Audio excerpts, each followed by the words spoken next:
Welcome to Journey to Joy Live. I'm Dr. Enjoy, your host, bringing you another week 24 of this lovely podcast. Have you entered your journey to joy? What does that look like for you?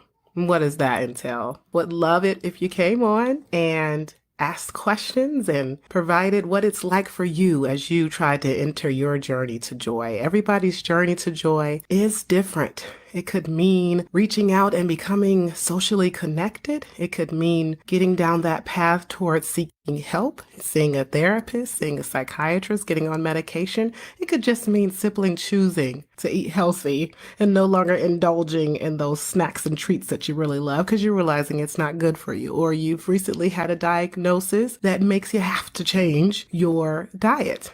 It could also mean starting to work out every day or once a week.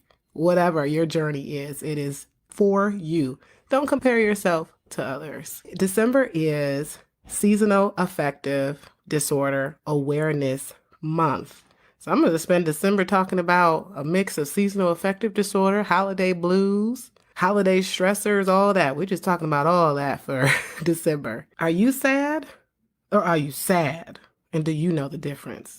Lowercase SAD, of course, that's just a emotion that anybody can experience, and capital uppercase SAD is seasonal affective disorder. One is a mood that anybody can experience because they are human and something made them feel down. The other one is seasonal depression. Seasonal affective disorder is seasonal depression. So it's a clinical diagnosis, clinical depression, something that a doctor would diagnose you with, and treatment could involve medication. It doesn't have to. I talked about treatment last week. It can involve getting some sleep, getting outside, staying active, getting as much exposure as possible to light and to the sun, getting your vitamin levels checked, and making sure you don't have a low vitamin D, taking vitamin D supplements, taking extra vitamin D prescribed from the doctor that you might need. Some of us, we're okay with just a normal multivitamin that has about 1,000 international units of vitamin D in it. If you have a really low vitamin D, then you might need a prescription of 50,000 international units of vitamin D. You take that weekly, or 5,000 international units you take daily. Find out from your doctor what your vitamin D levels are. If you notice that you're feeling really down during the season, it's a matter of trying to figure out, am I sad, lowercase, or am I sad, uppercase? We all should know what lowercase sad is. So it's a normal mood that any human should experience when something makes them feel down. You hear about something, you read about something, you don't do well on a test, one of your kids is doing something, getting in trouble and getting on your nerves, makes you feel sad. And the sadness may last a few minutes, it may last a couple hours, but it's not more than a day that you're feeling sad. And normal human sadness, it's not interrupting your sleep, it's not interrupting your eating, it's not interrupting your relationships, it's not interrupting your job. If you're so sad that you can't get out of bed, you can't do your work, you don't feel like going to work, you're not going to work, you're not showering, you're not taking care of yourself, then that's a different story. That's not your normal human sadness. So ask yourself, how long have I been sad for? How long? Has it been a few days? Is it a couple minutes and I'm able to bring myself out of it? All I have to do is distract myself by journaling or by getting outside or by talking to my spouse or my friend or my mom or whoever you might talk to. And then you're out of the sadness. Or is it going on for a whole week, for a couple weeks, for 3 weeks, for a whole month? Now it's getting into another month. Now it's 4 months. How long have you been sad for? And when it's going on for that long, it must be interrupting something. Social occupational impairment. A clinical disorder has social occupational impairment. What does that mean? Social impairment? You're not talking to people no more. You're withdrawn, you're isolating yourself. You're not doing well with relationships at all. You're irritable, getting in fights and arguments. They're just like, oh my God, I just can't deal with this person anymore. What is wrong with them? That's social impairment. Occupational impairment. Your occupation. You're not doing well at work. You're coming in late. You're not showing up at all. You're failing to meet deadlines. School, if you're in school, you're not able to meet those deadlines, not doing well on tests. Your grades are failing. Your grades have dropped down. You're used to making all A's, and now all of a sudden you have a couple C's, then some F's. Do you have social occupational impairment? Are you at a point where maybe you usually have your self-care routine, but it's not working? Like, well, I usually read a book to feel better, get on a treadmill, I feel better. I usually go eat some ice cream, I feel better. I listen to Hans Zimmer, I feel better.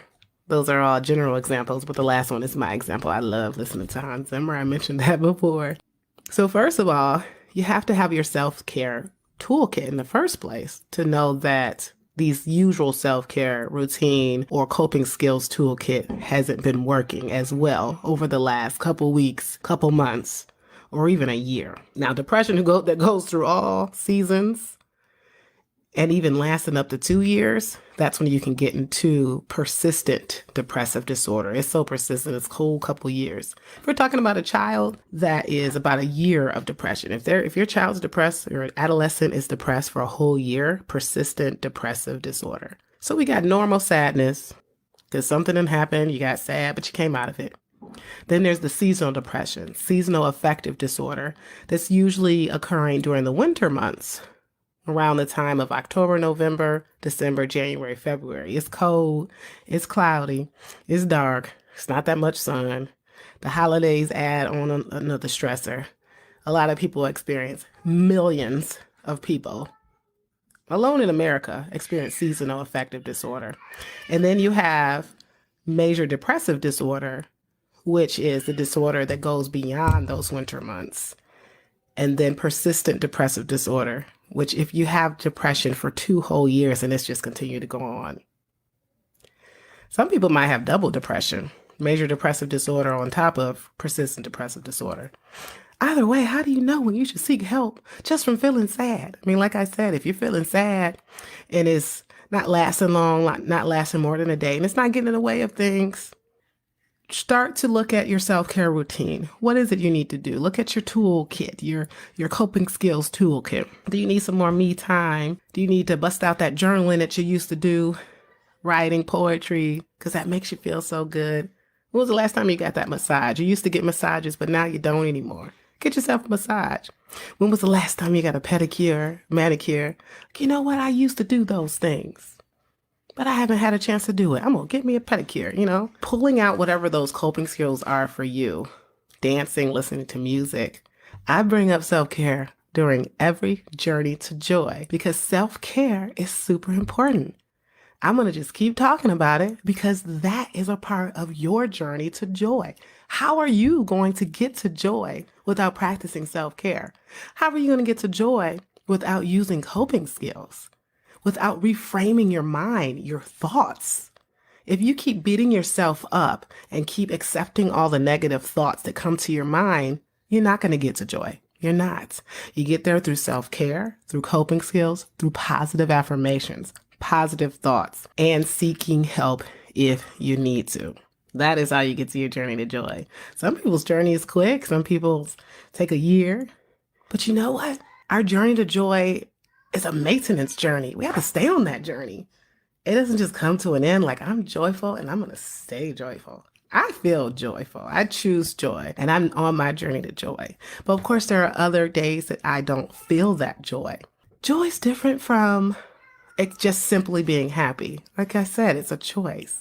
Sometimes there might be something that makes you feel happy and you feel happy. Sometimes there's something that takes away your peace or makes you feel irritable, but you decide, you know what? I'm going to choose joy. I'm not going to respond that way to that situation. I'm going to choose peace. I'm going to find my coping skills. I'm going to find that gratitude list that I wrote down when I was feeling well. And I'm going to read that gratitude list. I'm going to say, okay, yeah, I'm grateful for this. I'm grateful for life. I'm grateful for my family, for my job, for the fact that I can work out.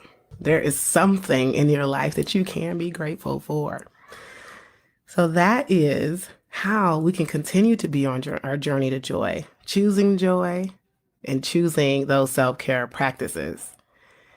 Now, that was what you do when you feel sad. So if you already have your routine, your self-care routine, your coping skills toolbox that you use, but that stuff isn't working anymore, or you don't have a self-care routine and you don't have a coping skills toolbox, and you don't even know how to get started with that, that is a time where you can seek help.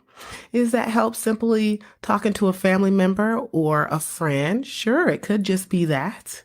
Or it could be seeking professional help, talking to someone in the mental health profession. And you can find someone if you want to, if you aren't able to pay out of pocket and you want to be able to use your insurance, log into your insurance, and that's how you can find someone that's in network so you won't have to pay out of pocket.